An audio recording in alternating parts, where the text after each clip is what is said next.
अशा प्रकारे चौथा स्कंद पूर्ण होऊन पाचव्या स्कंदामध्ये आपण आगमन करीत आहोत. त्याच्यामध्ये पुरंजन, नारद मुनी आणि पुरंजनाची कथा राहिली.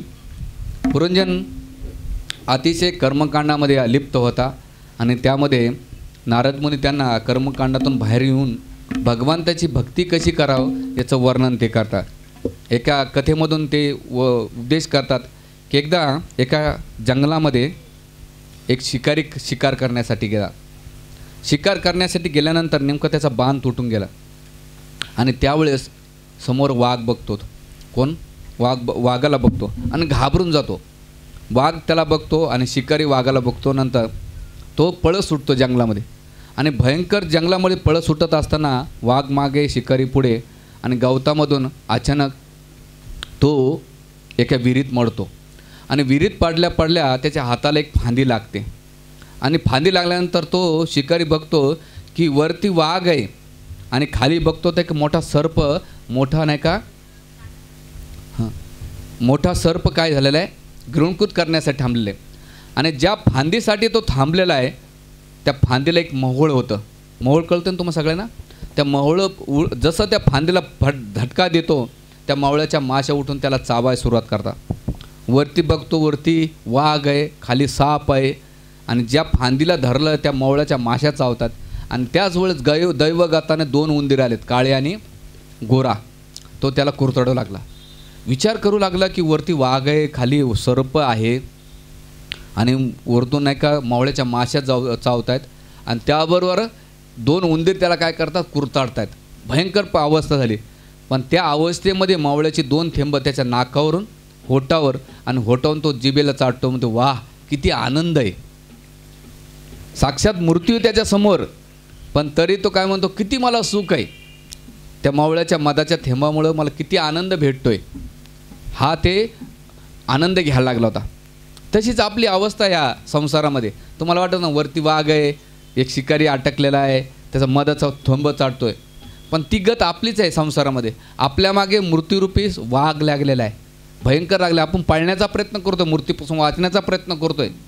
आणि जी विहीर होती ती भवसागराची विहीर आहे आणि तिला ज्या फांदीला त्यानं धरलंय ती जन्म मरणाची फांदी आहे. आणि दिवस रात्र उंदीर नावाचा दिवसानी काळ एक एक आयु कमी होत चाललेले. आणि जो सर्प आहे त्या सर्पाची तुलना एका काळाशी केलेली आहे. काळ तुमच्या वाट बघत असतो. वरतून मूर्ती पण आहे, खाली काळ पण वाट बघतोय. आणि त्याच्यामध्ये ज्या माशा चावतात त्या माशाची तुलना नातेवाईकांशी केलेली. आणि नातेवाईक कचाकच चावत राहतात तरी आपण त्यांना आलिंगन करण्याचा प्रयत्न करतो. खूप त्रास देतात, चावतायत. आणि त्याच्यामध्ये इंद्रिय भोगाचं थोडं शुल्ल सुख आहे, थोडं चप्पल सुख त्याला भेटत राहते. आणि त्या सुखामध्ये म्हणतो वाह किती आनंद आहे या संसारामध्ये. पण त्याला हे कळत नाही की वरती साप, जो सर्प आहे, आपलं वाघ आहे, तो वाघ काय आहे, मूर्तीच्या रूपात आहे. आणि संसारामध्ये आपल्याला दिवस रात्र एक एक कमी होत चाललं आहे. एक एक आज रात्र होते, दिवस होतो, एक एक आयु कमी कमी आयु हरती पुंसा. ह्या जगामध्ये मूर्ती कोणालाही थांबू शकत नाही. म्हणून हे पुरंजन या कर्मकांडाच्या बाहेरून तू भगवंताची भक्ती कर. आणि त्याचं ते उपाख्यान खूप सुंदर विश्लेषण करतात. आणि केल्यानंतर ह्या पाचव्या स्कंदामध्ये त्याच वंशामुळे उत्तम पादाची वंशावळी केल्यानंतर प्रियव्रताचं सांगतात. आणि प्रियव्रतामध्ये वंशावळीमध्ये भगवान ऋषभदेव येतात. वंशावळीमध्ये भगवान ऋषभदेवाचे 100 पुत्र असतात. आणि 100 ऋषभदेवाचे पुत्र असल्यानंतर पहिले जे 10 असतात ते संन्यासी होतात. आणि त्याच्यानंतरले जे काही 9 होते ते प्रचेता होतात. आणि बाकीचे जे काही होते ते क्षत्रिय होऊन नाही का राज्य करतात. आणि त्याच्यातले जे प्रमुख असतात ऋषभदेवाच्या ते भरत महाराजाला ते राज्य सोपवतात. पण जाण्याच्या पहिले आपल्या पुत्रांना नाही का मनुष्य जीवनाचे ध्येय सांगतात. काय सांगतात जीवनाचे ध्येय? अरे पुत्रांनो, की मनुष्य जीवन केवळ इंद्रियतृप्तीसाठी नसून ते काय ब्रह्मसौख्य आणि प्राप्त करण्यासाठी दिलेले. नाहम देह दे भाजा नुर्लोके कष्टान कामा अर्हत विडभुजा. अरे सुकर कुकरसुद्धा नाही का विष्ठा खाऊन जीवन जगतात, ते पण मैथून घेतात. त्याच्यातून आपल्यात काय फरक आहे? किती स्ट्रॉंग शब्द वापरतात बरं. की जर सुकर कुकर विष्ठा खाऊन इंद्रिय भोग करतो तो पण जगतोय, आपण पण जगतो, त्याच्यातून काय फरक आहे? पण काय दिलं आहे? तपो दिव्य पुत्र काय आहे ना सत्वम. अरे हे जीवन तपस्या करण्यात दिलेले आहे. आणि कोणती तपस्या? दिव्य. आणि कशामुळे होणार? त्या दिव्य तपस्याचं फळ काय होईल? येणे सत्वंच शुद्धम तस्मात ब्रह्मसौख्य अनंतम. साक्षात भगवंताचं तुम्ही साध्य प्राप्त करू शकतात. त्यामुळे या संसाराच्या तपस्यापेक्षा भगवानचे ते तपस्या करा. जे सुख प्राण्याला भेटतंय त्या सुखामागं न लागता भगवंताच्या भक्तीमध्ये आनंद घ्या. आणि मग ते म्हणतात की मग हे कसं भेटन, ती मुक्ती कशी भेटेल, तर भक्तांच्या संघामध्ये म्हणतात की महात्म्यांची सेवा करा. महत् सेवा द्वार मोहर विमुक्तते, की महत् साधूंची सेवा केली, संन्याशांची सेवा केली, भक्तांची सेवा केली तर त्यांना तुम्हाला मुक्तीचे द्वार होऊ शकतात. म्हणून त्या दिवशी मी एक श्लोक म्हटलं, आहार निद्रा भयमैथुनामचे सामान येतात पशुभिनरा, धर्मो हि तेषाम अधिको विशेषो धर्मेन पशुभी समाना. मनुष्य जीवन धर्म जाणण्यासाठी दिलेले भगवंताने, भक्ती करण्यासाठी दिलेले, पण धर्माचं स्वरूप आपण नको ते धर्म लागलेले आहेत. जे तथाकथित धर्माच्या मागे लागल्यानंतर भगवंताची भक्ती काय करावं हे आपल्याला माहीत नसल्यामुळे आपण सगळ्यात दुःखी आहे. म्हणून आपला धर्म समजा. आपला धर्म काय की भगवंताची प्रेममयी सेवा करणं, याला धर्म म्हणतात. जसं साखरेचा गुणधर्म आहे गोडपणा देणं, मिठाचा गुणधर्म आहे खारटपणा देणं, मिरचीचं गुणधर्म आहे तिखटपणा देणं. हे जर तिखट जर गोड लागायला लागलं त्याला अधर्म म्हणतात. म्हणून इथे ऋषभदेव म्हणतात की पुत्रांनो याच्या मागं लागू नका, खरी सेवा कोणाची करा, ज्या भगवंताची करा, ज्याने तुम्हाला हे सगळे सृष्टीमध्ये दिले. आणि इथं देण्याचं कारण काय, इथून मुक्त व्हा, ह्या जंजाळामध्ये फसू नका. कारण स्त्री पुरुष हे आकर्षणाचा केंद्रबिंदू आहे. आणि मग पुढे ते म्हणतात की ग्रस्त जीवनामध्ये आदर्श भगवत प्राप्ती करण्याचा सोपा मार्ग आहे, त्याच्यामध्ये तो भगवंताला प्राप्त करू शकतो. आणि त्यासाठी ते म्हणतात की हे जे मनुष्य जीवन भेटले पुत्रांनो तुम्हाला, केवळ 84 लक्ष येऊन भटकल्यानंतर भेटले, तर त्याच्यातून तुम्ही तुमचा साथ द्या. नाही तर ह्या पुन्हा पाप कर्म आसक्त या गोष्टीमध्ये पुन्हा फिरावं लागेल, तुम्हाला पुन्हा फिरावं लागेल. त्यामुळं आत्मतत्व जाणून घ्या, अज्ञानातून बाहेर या, ज्ञान प्राप्त करा. आणि ते ज्ञान कसं भेटन, भक्तीद्वारे भेटन. आणि या भक्तीमुळे देहांतर जी स्थिती आहे 84 लक्ष, पुनरपी जननम पुनरपी मरणम जनी जठरे शयनम पायी मुरारे भवसंसारे, की शंकराचार्य म्हणतात की पुन्हा पुनरपी जननम पुनरपी मरणम, ते आईच्या गर्भात जन्म घेणं मृत्यू होणं हे सारखा चाललं, तर त्याची पीडा खूप भयंकर आहे शास्त्रानुसार. याच्यातून मुक्त व्हा या वेदनेतून आणि भगवंताची भक्तीमध्ये प्राधान्य द्या. आणि म्हणतात ते ब्रह्माची ग्रंथी आहेत ना, केवळ जे आकर्षण आहे ते सुटण्यासाठी पहिली म्हणजे आसक्ती सोडा, अनासक्त व्हा. आणि अहममेती, हे मी आणि माझं जी भावना त्याचा त्याग करा. आणि याच्यामुळं काय होईल, भगवत धामाची प्राप्ती होईल. जोपर्यंत तुमची अनासक्ती होणार नाही संसाराच्या प्रती, तर ती आसक्ती माझ्या प्रती केली भगवंताच्या प्रती, तरच तुम्ही वैकुंठ धामात जाऊ शकतात. असं नाही की तुम्ही म्हणतात, समजा एखाद्याला कलेक्टर बनवायचं असेल तर रस्त्यावरल्या कोणाला उचलून बनवतात का हो, आयऱ्या गऱ्यांना तू खैऱ्याला नाही बनवत ना. त्याला कलेक्टर बनवायचं असेल तर IAS एक्झाम द्यावं लागते. तेव्हा तो ज्या क्वालिफाईडचा होतो तेव्हा त्या पोस्टला त्याला जाता येते. तसं वैकुंठ धामात आपण निशा गळ्यात माळा घातल्या, अंगाला तिलक लावला किंवा थोड्याशा माळा वाढल्या म्हणजे भगवत भक्ती भेटते का, नाही. त्यासाठी तुम्हाला खूप घासावं लागणार आहे, खूप मेहनत करावं लागणार आहे. बाह्य पैरात एक बंगाली भजनमध्ये, सारा अंग माखले तिलक गौर मिले ना, सगळ्या अंगाला जरी तिलक लावला तर भगवंत भेटणार नाही तुम्हाला. तुम्हाला काय करावं, आंतरिक वैकुंठ भाव निर्माण करावं लागणार आहे. हे माझं नाही आहे, भगवंताचं आहे. आणि प्रत्येक क्षण, प्रत्येक क्रिया, प्रत्येक पदार्थ, प्रत्येक याच्यामध्ये भगवंताला सान्निध्य ठेवणं, भगवंताची भक्ती केंद्रभूत ठेवणं, तेव्हा भगवत धामात जाऊ शकतो. वैकुंठात जायचं असेल तर वैकुंठ भाव तुम्हाला इथं निर्माण करावं लागेल. वैकुंठ भाव निर्माण करणं म्हणजे सगळ्याशी प्रेमान राहणं. आणि भगवद्गीत भगवंत म्हणतात, काय म्हणतात, ब्रह्मभूत प्रसन्नात्मा सोचिनंद कांक्षिती सम सर्वेची भूतेची मदभक्ती लभते परम, ती अवस्था सांगितलेली आहे. त्यामुळे आपण प्रत्येकानं त्याच्यासाठी कार्यरत केलं पाहिजे, प्रयत्न केले पाहिजे. आणि हे केल्यानंतर मग तिथे संसाराचा त्याग करतात ऋषभदेव. आणि आपला पुत्र जो असतात त्या जाण्याच्या पहिले म्हणतात की हे पुत्रांनो, तुम्हाला जर मला आनंदी करायचं असेल, माझ्या आज्ञेचं पालन करायचं तर जे भरत आहे त्याने जे सांगितलं त्याचं तुम्ही आज्ञेचं पालन करा. आणि मग पुढे ऋषभदेव काय करतात, मन आणि प्रकृतीचा स्वभाव जाणतात. आणि मन म्हणतात की ह्या जगातलं सगळ्यात दुःखाचं कारण आहे, दुःखाला दुसरं कोणी नाही आहे, आपला स्वभाव आणि आपलं मन आपल्या दुःखात आहे. वातावरण चांगलं असेल, मन चांगलं असेल तर बाकीचा सगळा आनंद भेटतो. पण मन दुःखी असेल आणि तुमच्याकडे सगळं जरी असेल तर तुमचा स्वभाव आणि तुमचं मन काय करते, तुम्हाला दुःखी ठेवते. म्हणून प्रकृती काय होते. म्हणून तिथं ऋषभ प्रगट होतात आणि एकदम जे अवधूत वेशामध्ये फिरतात, लोक त्याची टिंगल करतात, त्यांच्या अंगावर थुंकतात, कोणी मलमूत्र त्याग करतात, कोणी अपान वायू त्याग करतात त्यांच्या अंगावर, कोणी त्यांना दगड मारतं आहे. त्यांची इथं बघा वृषभदेवांची अवस्था. आणि ते का बरं ते म्हणतात की मी अशा अवस्थेत का राहिलं की या जगातला मला नाही का दुःख करण्याची, सहन करण्याची शक्ती नाही का मला शिकावं, म्हणून भगवंत स्वतःतून शिकवतात. आणि मग तिथं काही लोक त्यांची खिल्ली उडवत होते, कारण ते ह्या बाह्य अवस्थेतलं होते, ह्या जगातल्या कोणत्याही भौतिक अवस्थेत नव्हते, एकदम भगवंताच्या भक्तीमध्ये तल्लीन होते. वेड्याच्या स्वरूपामध्ये फिरू लागले अवधूत वेशामध्ये. असं करता करता एका जंगलामध्ये बांबूच्या घर्षणामुळे आग झाली आणि तिथे त्याने आपला देहत्याग केला. आणि देहत्याग केल्यानंतर ते भगवत धामात गेले. आणि मग ऋषभदेवाच्या याच्यानंतर त्यांचा जो पुत्र असतो भरत, हे राज्य करतो. राज्य केल्यानंतर अतिशय धार्मिक पण राज्य केल्यानंतर यज्ञ करतात मोठमोठे भरत महाराज. आणि यज्ञ केल्यानंतर ते आपली निवृत्तीच्या आश्रम म्हणजे प्रवृत्तीपासून निवृत्तीकडे जातात. प्रवृत्ती म्हणजे काय? संसारात राहणं म्हणजे प्रवृत्ती. आणि संसार सोडून ज्या मार्गाला जाणं त्याला म्हणतात निवृत्ती मार्ग, म्हणजे सोडणं. तर हे भरत महाराज निवृत्तीचा आश्रम सोडून कुठे गेले? पुलसाच्या आश्रममध्ये गेले आणि तपस्या करू लागले. आणि तपस्या करीत असताना त्यांच्या तपस्याचा स्तार सांगतात की अधोश्रद्धा. काय? अधोश्रद्धा. त्यांची पहिली श्रद्धा निर्माण झाली कोणावर? भगवंतावर. आणि श्रद्धा निर्माण झाल्यानंतर आता तुमची सगळ्यांची श्रद्धा आहे म्हणून इथं आली. तथा साधुसंग. साधुसंग म्हणजे तुम्ही सत्संग ऐकतात. साधूच्या संघामध्ये आल्यानंतर हे नाही विचारलं पाहिजे. आम्हाला लोक विचारतात महाराज हात बघता का, लग्न कधी होईल ब्रह्मचार्याला. ब्रह्मचार्याला काय प्रश्न करतात? महाराज लग्न कधी होईल. असं नाही.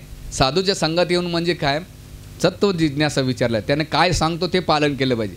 काही जणांनी तर ढेकण्यासारखं सोबत राहतात पण साधना करत नाहीत, ते उपयोग नाही. साधूच्या अंगावर ढेकून मच्छर पण बसतात पण त्यांना फायदा होत नाही. जर आपण साधूच्या संघात राहताना त्याच्याकडून कसं ज्ञान घेता येईल, त्याच्याकडून त्याला जे ज्ञान भेटलं आहे माझ्या जीवनात कसं मला आत्मसात करता येईल ते साधूकडून शिकलं पाहिजे. तथा साधू संघ. आणि साधूचा संघ झाल्यानंतर पुढची स्टेप आहे भजन क्रिया केली पाहिजे. साधूच्या सांगण्यावर भजन क्रिया झाल्यानंतर काय होईल? अनर्थ निवृत्ती. अनर्थ निवृत्ती म्हणजे काय? हृदयातले जे काम, क्रोध, लोभ, मद, मत्सर ते काढण्यासाठी आपण पूर्ण प्रयत्न केला पाहिजे. कारण भगवंताच्या भक्तीमध्ये अनर्थ आपल्याला खूप व्यत्यय देतात. पुन्हा नंतर अनर्थ झाल्यानंतर रुची, निष्ठा. रुची कशा? भगवंताच्या प्रती रुची झाली पाहिजे, निष्ठा आली पाहिजे. नैष्टिकी भक्ती की भगवंत तुझ्याशिवाय आता दुसरं कोणीच नको. आणि नैष्टिक झाल्यानंतर भाव, आणि भाव नंतर प्रेम. तर भरत महाराज ह्या 9 स्टेज पार केल्या होत्या, 8 स्टेज पार केल्या होत्या. आणि स्टेज केल्यानंतर एक दिवस आश्रममध्ये ते एका गंडकी नदीच्या काठी, म्हणजे आज नेपाळमध्ये गंडकी नदी आहे, त्या नदीच्या काठी नाही का पुलशा आश्रम. आज बी तुम्ही गंडकी नदीमध्ये शालिग्राम ज्या शिला असतात, कोणी वर्शिप करतात ना शालिग्राम शिला, त्या गंडकी नदीमधून भेटतात. जर तुम्ही तुळशी जर वृक्ष घेऊन गेलात, तुळशी महाराणी घेऊन गेलात, तिथपर्यंत जात नाही पण घेऊन गेलात तर शालिग्राम उड्या मारून बाहेर येतात म्हणा. मोठमोठे संन्यासी आचार्य सांगतात तुम्हाला विष्णू, शालिग्राम, दामोदर किंवा नरसिंह, ज्या कोणी असन, सुदर्शन, कृष्णाच्या जेवढ्या शालिग्राम शिला आहेत त्या बाहेर येतात. आणि शालिग्राम शिला हे करायची सेवा त्याला खूप पथ्य पाळावं लागतं. त्याला 2च गोष्टी अर्पण करायच्या, एक म्हणजे शुद्ध जल आणि तुळशी पत्र. हे अर्पण केलं संतुष्ट होता. पण ते जर नाही केलं तर ते कलियुगामध्ये त्याला प्राणप्रतिष्ठा करण्याची गरज नाही शालिग्राम शिलांना.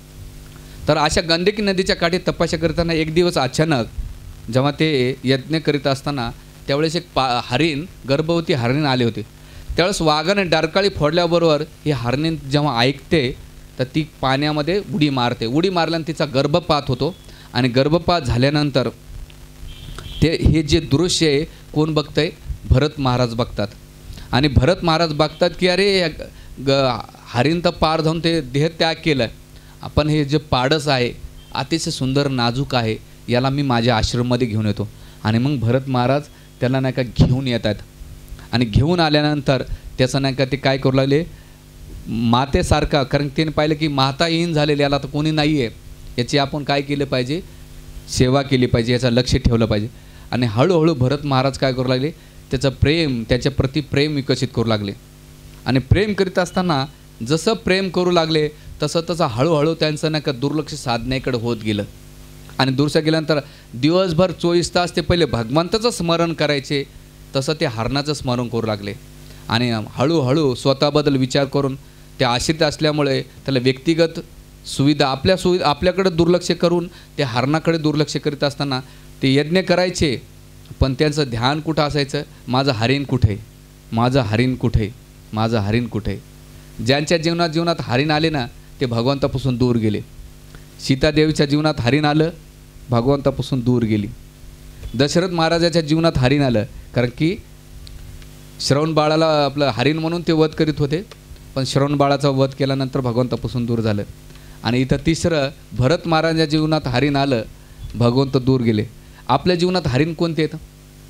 आपले मुलं बाळं, नातू पंतू आजूबाजूला उड्या मारत राहतात आणि आपलं लक्ष त्यांच्यावर अख्खं. कारण भक्ती करीत माळा करतो, जप करतो, प्रवचन ऐकतं, पण आपले हरणं उड्या मारत आहेत आजूबाजूला आणि आपलं लक्ष सगळं फोटो काढण्यात, व्हिडिओ काढण्यात, तो कसा खेळतो, कसं बोलतोय.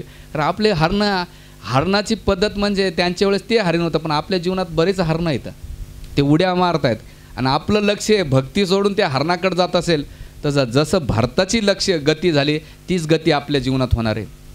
म्हणून बी केअरफुली संसारात राहताना हरणांना का किती जवळ घ्यायचे आणि किती नाही घ्यायचे प्रत्येकानं ठरवायचं, कारण आपण परमनंट हरणाचे सोल्युशन करणारे नाही आहेत. हां, थोडं जड चाललं आहे. हां हां, हरणं उड्या मारतात का तुमच्या आजूबाजूला? आता हे हरीण कोणाचं आहे? हां, अच्छा असं यांचं.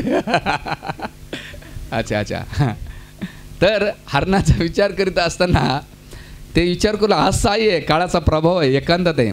आणि दुसरं, माझा आश्रय स्वीकार केल्यानंतर, माझ्यावर अवलंबून असल्यानंतर मी याची काळजी घेतली पाहिजे.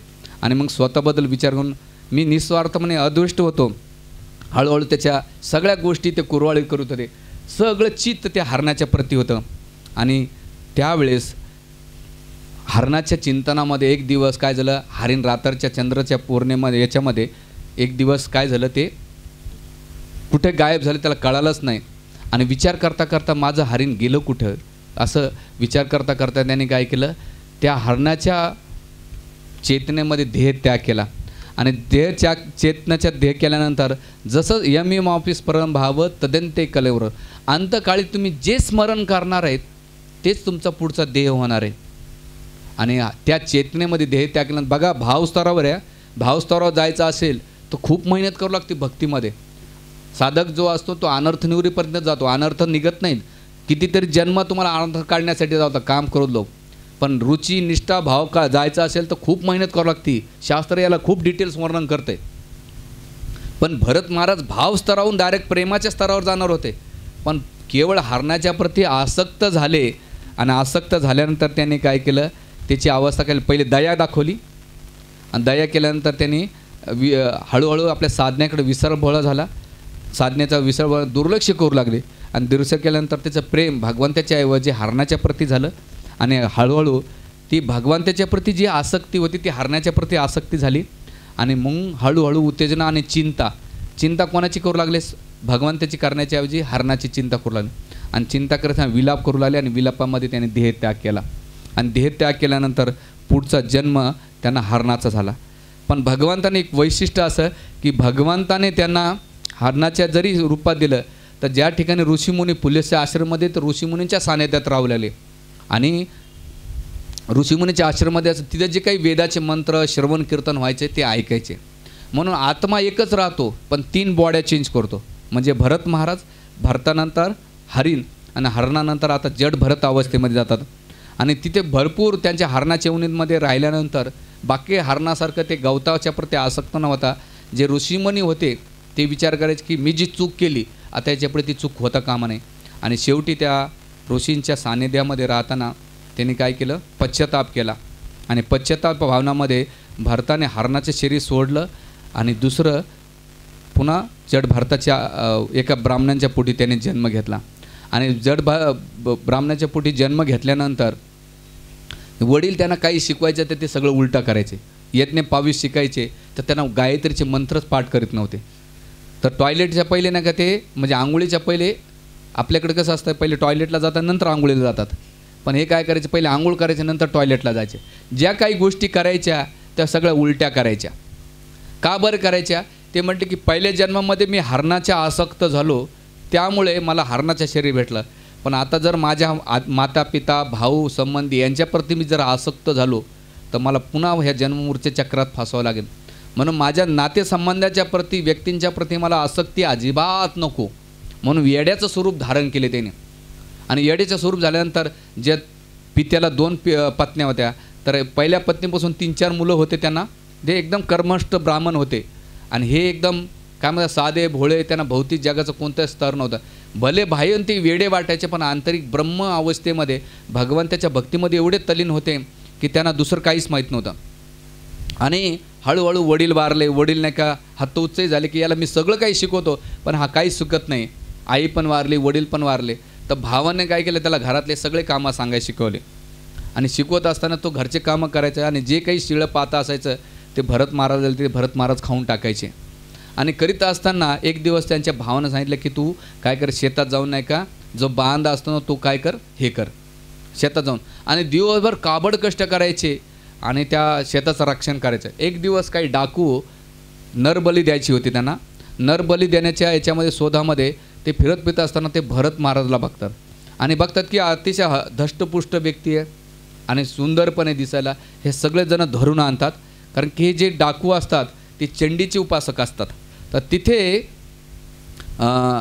ते त्याला पकडून नेतात कालीचे उपासक आणि नेल्यानंतर त्याला स्नान घालतात, कपडे घालतात, त्याला चांगलं खाऊपिऊ घालतात. आणि संध्याकाळी जेव्हा रात्रीच्या 12 वाजता त्याची बली द्यायची होती तर ते सगळे डाकूचे पण नाही का ब्राह्मण असतात बरं. आणि ते मंत्र उच्चार करल्यानंतर जेव्हा तर त्याला एक जो डाकू होता त्याचा बली देणार तेवढा चंडी साक्षात प्रगट होती. आणि प्रगट झाल्यानंतर जो फरशा घेते त्या फरशानं काय केलं, डाकूचे सगळे नाही का मस्तक छाट्या सुरुवात करते. आणि त्याच्या ज्या संगिनी होत्या त्या सगळं रक्तपान करतात. आणि जे डाकू होते त्यांच्या पायाचा फुटबॉल करतात. आणि फुटबॉल केल्यानंतर तिथे भरत महाराज काही प्रतिक्रिया देत नाहीत, काही रिस्पॉन्स करत नाही, धरून नेताना बी आणि अशा अवस्थेमध्ये. कारण ते बघतात की भगवंताची काय इच्छा आहे त्या इच्छानुसार चालायची. स्वतःची इच्छा त्याने बाजूला ठेवले.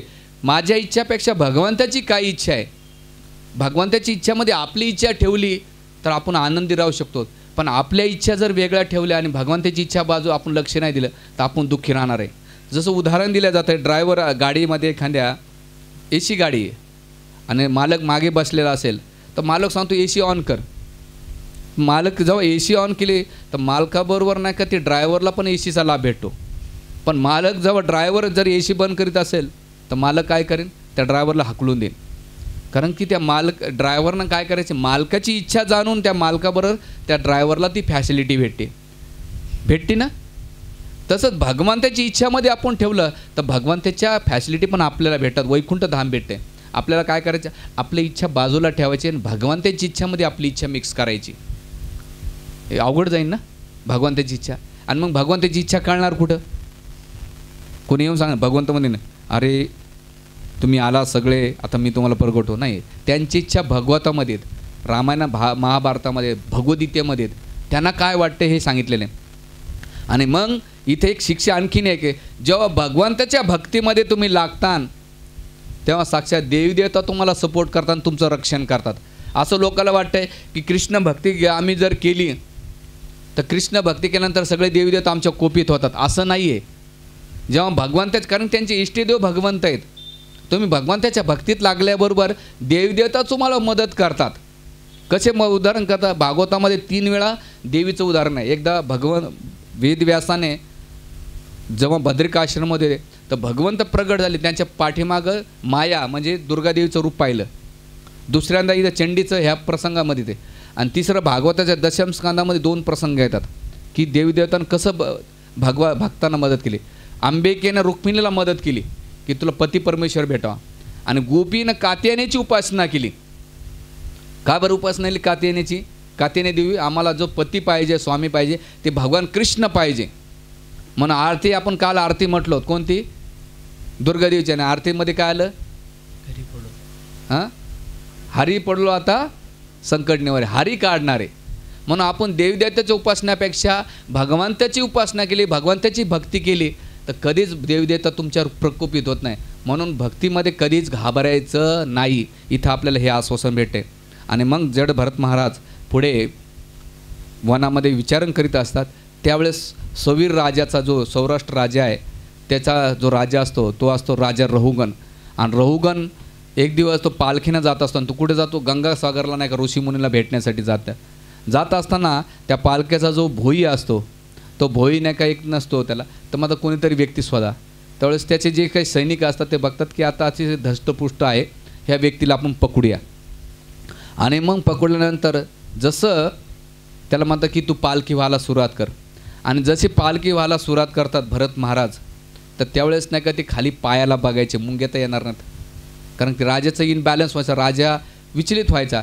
ते म्हणतात की अरे तू सडपातळ दिसतोयस, शरीरानं धष्टपुष्ट होते पण सडपातळ होता, कदाचित तू जेवण केले नसेल, असं म्हणजे टोमणं मारित होते, व्यंगात्मक शब्दामध्ये त्यांची भाषणं करीत होते.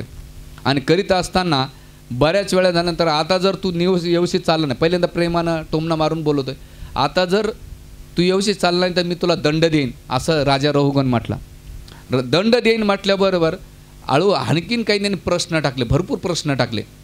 आणि प्रश्न टाकल्यानंतर त्यावेळेस भरत महाराज म्हणतात की राजा तू कोणाला दंड देणारस? माझ्या शरीराला का आत्म्याला देणार आहे?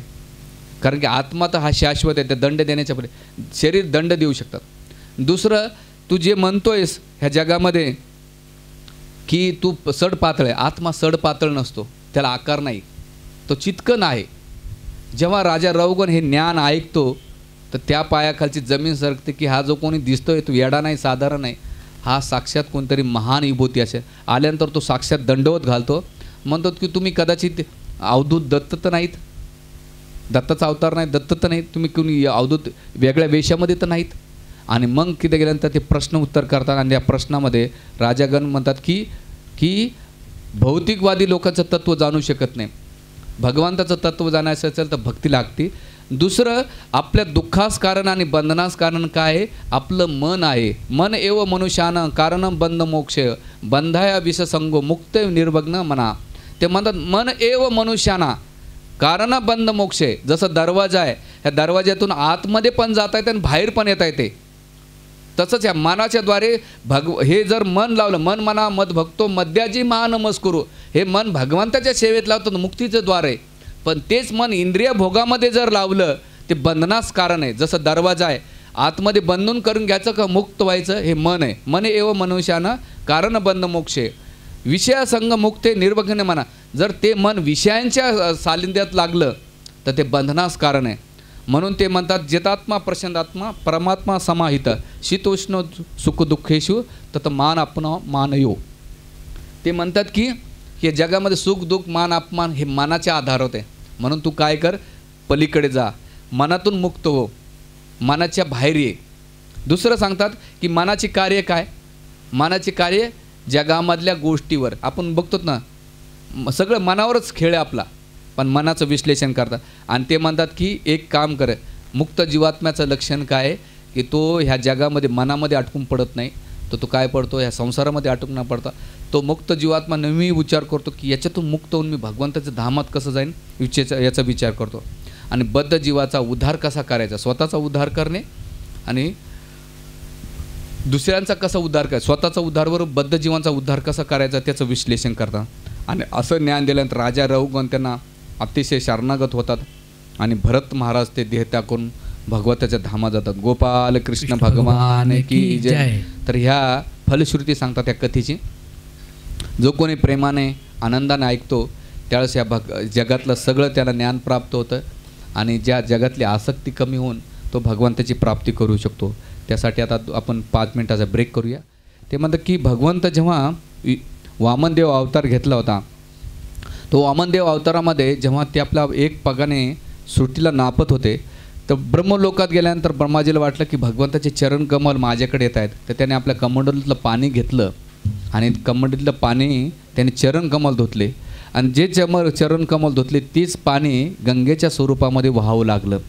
आणि दुसरं कार्णकशाही विष्णू जे होते त्याला स्पर्श झाल्यानंतर या दोन्ही पाण्याचा संघ खाली यायला लागला आणि मग कार्णक सागरातून ते ध्रुवलोकात येतं, ध्रुवलोकाला पवित्र करतं आहे आणि ध्रुवलोकाच्या केल्यानंतर जे सप्त लोक आहेत, 7 लोक आहेत त्यांना करतात आणि मग ती दैव इमानाद्वारे चंद्रलोकामध्ये जाते आणि चंद्रलोकाला पावन केल्यानंतर ते मेरू पर्वत जो मनवती आहे तिथे जाते, निम्न लोकात जाते, निम्नलोकातून नाही का हिमालयात येते आणि हिमालयाच्या द्वारे ती शीख हरिद्वारमध्ये येते आणि हरिद्वारच्या माध्यमातून नाही का ते भारताच्या मैदानी पर्वतातून गंगासागरला या ठिकाणी भेटते याचं वर्णन. आणि त्यामध्ये जम्बूद्वीप ध्रुवलोक याचं वर्णन ह्या एका आलोक्यातून केलेलं आहे. तर याच्या ज्या 14 लोक आहेत त्याच्यामध्ये विशेष करून जम्बूद्वीप आहे. तर पश्चिमला चक्षु आहे, उत्तरला भाद्रा आहे, दक्षिणाला अलकनंद आहे आणि पूर्वेला सीता, असे 4 जम्बूद्वीप असे केलेले आहेत.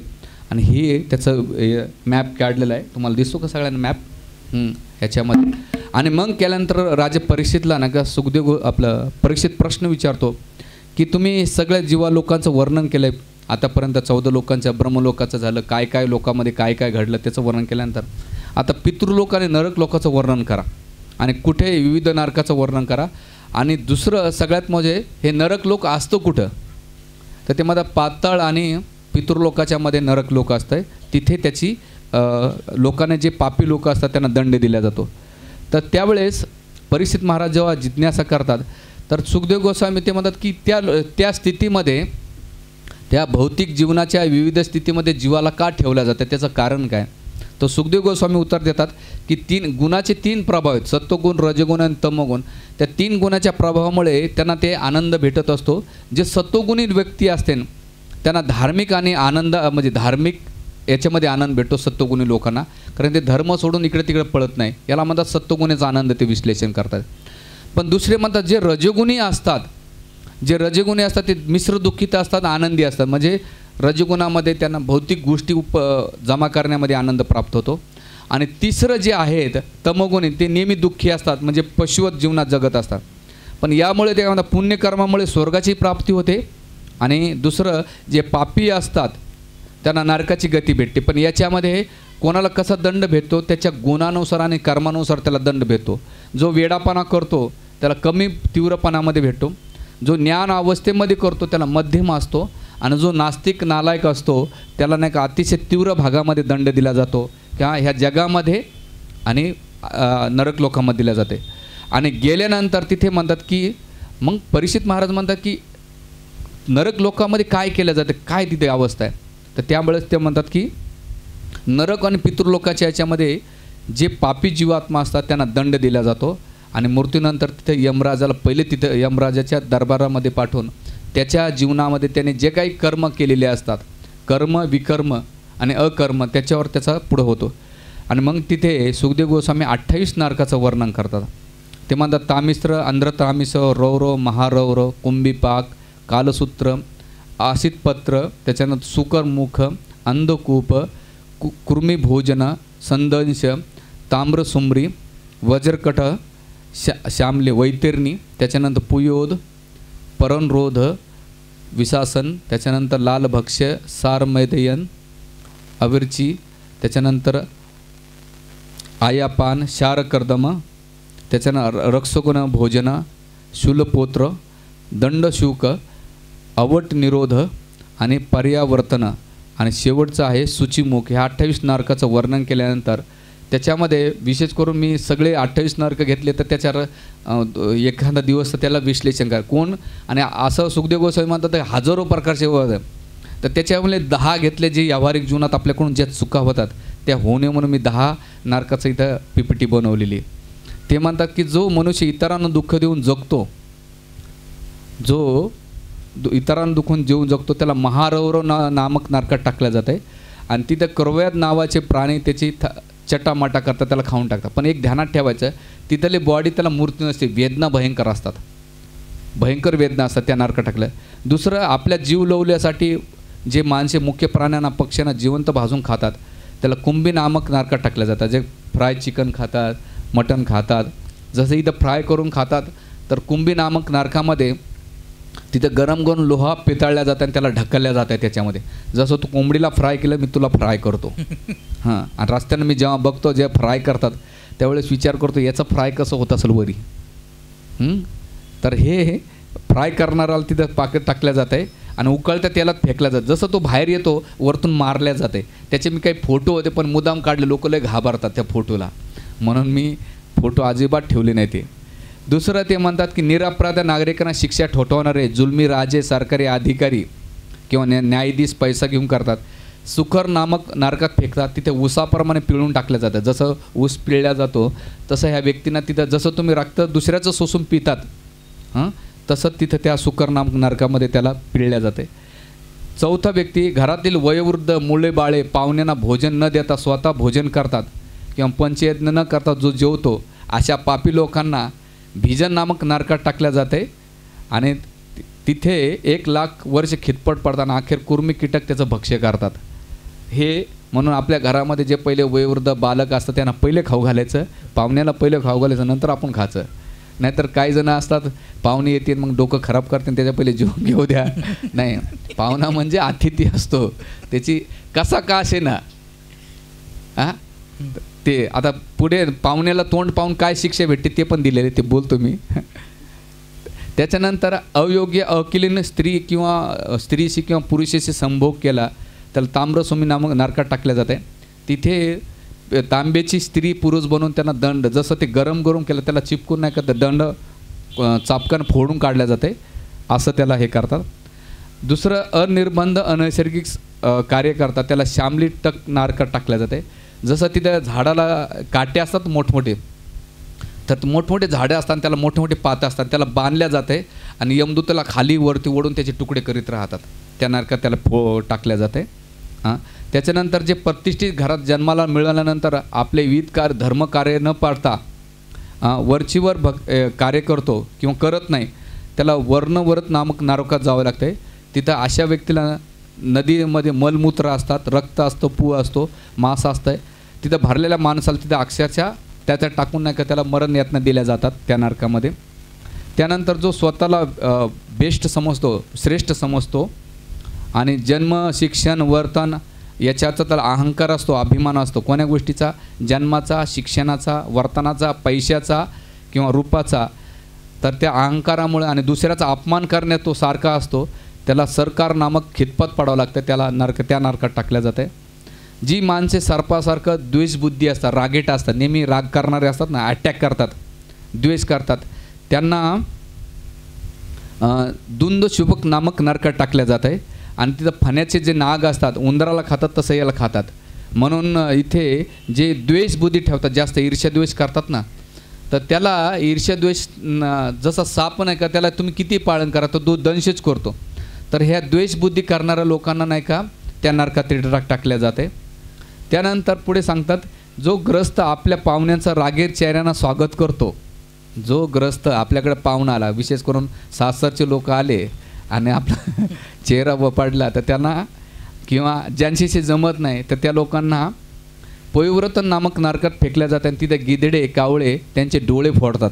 आपण बघतात ते जे कोणी आलं डोळे त्यांना अरे हा आला का आणि कधी जाणार, तर त्याला त्या नरकात टाकल्या जाते. त्यानंतर जो पापमार्गाने पैसा मिळून बळावर पोवडी मिरवतो आणि इतराकडे कायम संशयानं बघतो त्याला सूची नामक नरकात टाकतात. तिथे यमदूत त्याला देहाला भोगसून छिन्न भिन्न करतात.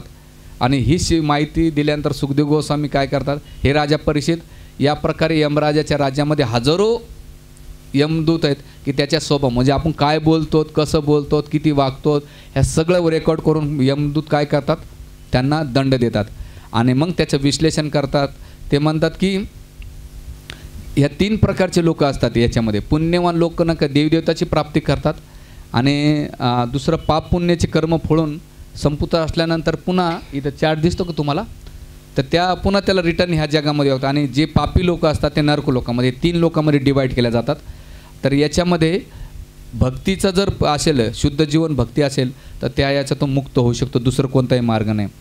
तर यानंतर जेव्हा हा झाला 5वा स्कंद झाला, आता 6व्या स्कंदाची सुरुवात सुखदेव गोस्वामी ह्या प्रसंगापासून करतात, अजयमेळाच्या प्रसंगातून. ते म्हणतात की राजा परीक्षितला, कारण राजा परीक्षितने जेव्हा हे ऐकतात तेव्हा त्यांना दुःखी असतात ना. वैष्णव असतो ना, जो वैष्णव असतो तो दुसऱ्याचे दुःख पाहून स्वतः दुःखी होतो. आणि जो भौतिकवादी असतो दुसऱ्याचे दुःख पाहून आनंदी होणार असतो, हा भौतिकवाद असतो. म्हणून वैष्णवाला दुसऱ्याचं दुःख कधीच पावत नाही. तर पण परीक्षित महाराज काय करतात, सारांशमध्ये जिज्ञासा करतात. म्हणतात की राजा हे सुखदेव गोस्वामी, निवृत्ती मार्गामध्ये जे लोक आहेत, तुम्ही 14 लोकांचं वर्णन केल्यानंतर जे निवृत्ती मार्ग ते ब्रह्मलोकाकडे जातात, जे प्रवृत्ती मार्गात आहे त्यांचं गंतव्य काय, आणि मग त्याचं वर्णन ते डिटेल्समध्ये केल्यानंतर त्याच्यामध्ये सुखदेव गोस्वामी त्यांना कॉस्मॉलॉजी वंश परंपरा आणि नारकी जीवनाचं वर्णन करतात. नारकी केल्यानंतर इथे पुढे मुद्द्याला आल्यानंतर नारकी जीवनातून मानवाला कसं वाचता येईल याच्याबद्दल ते प्रश्न करतात. आणि मग केल्यानंतर सुखदेव गोस्वामी लगेच भक्तीचं वर्णन नाही करत. आता सुखदेव गोस्वामी राजा परीक्षेची परीक्षा घेतात. काय परीक्षा घेतात की याचा स्तर काय आहे.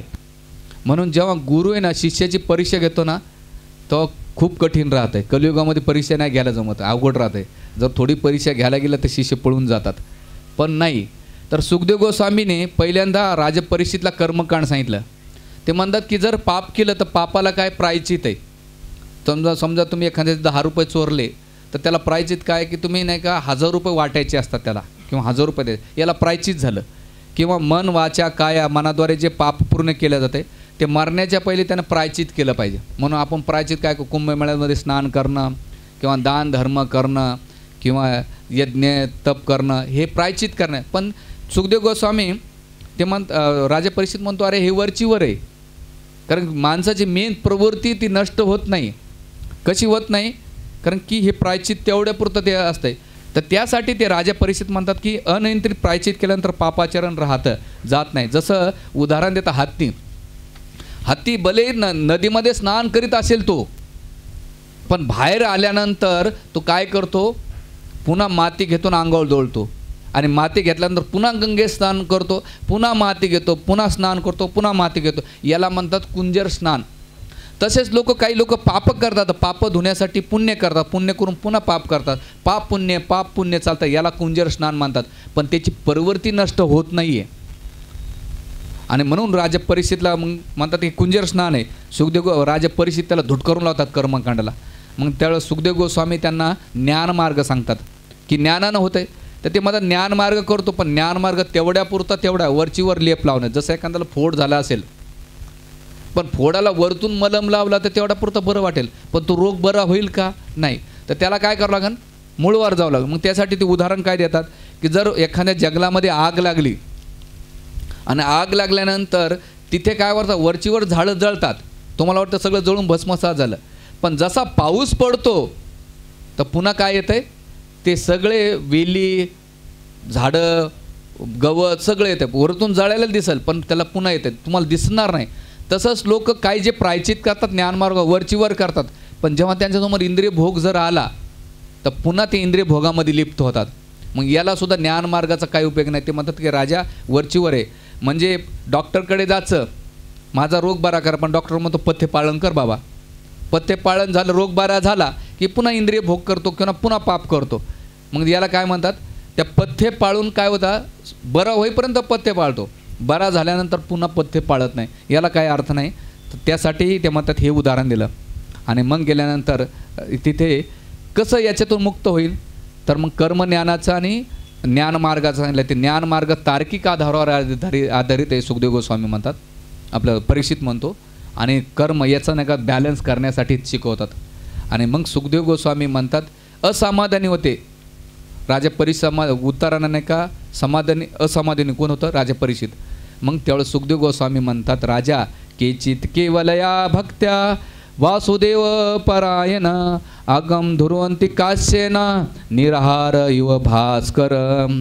ते म्हणतात की ज्याप्रमाणे कुह असतो, सकाळी धुकं असतं, धुकं असल्यानंतर त्या धुक्याला बाहेर काढता येत नाही, पण जसा सूर्य आल्यानंतर धुकं नष्ट होतं की त्याच प्रकारे केचित केवल्या भक्त्या, किंचित जरी भक्ती केली तुम्ही, केचित केवल्या भक्त्या कोणाची, वासुदेव परायण, वासुदेव परायण अगम धुरवंती काश्येन निरहार इव भास्कर.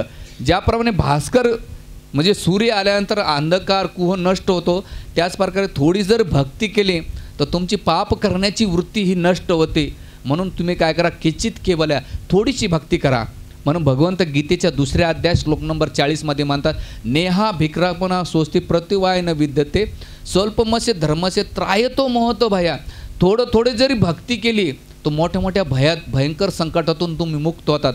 त्यामुळे हे राजा भक्ती कर, भक्तीची स्थापना कर, भक्तीशिवाय दुसरं कोणताही नाही. त्याला जीव गोस्वामी पाद अतिशय सुंदर विश्लेषण करतात की की मनुष्य भक्ती येण्यासाठी तुला खूप मार्गातून जावं लागते.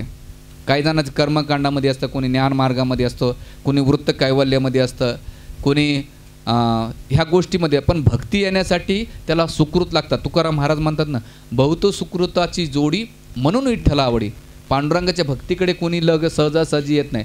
ज्याचं सुकृत असेल त्याच्याकडं तो पांडुरंगाकडे जाऊ शकतो. आणि ते सुकृत कसं होईल? दान धर्मानं होऊ शकत नाही.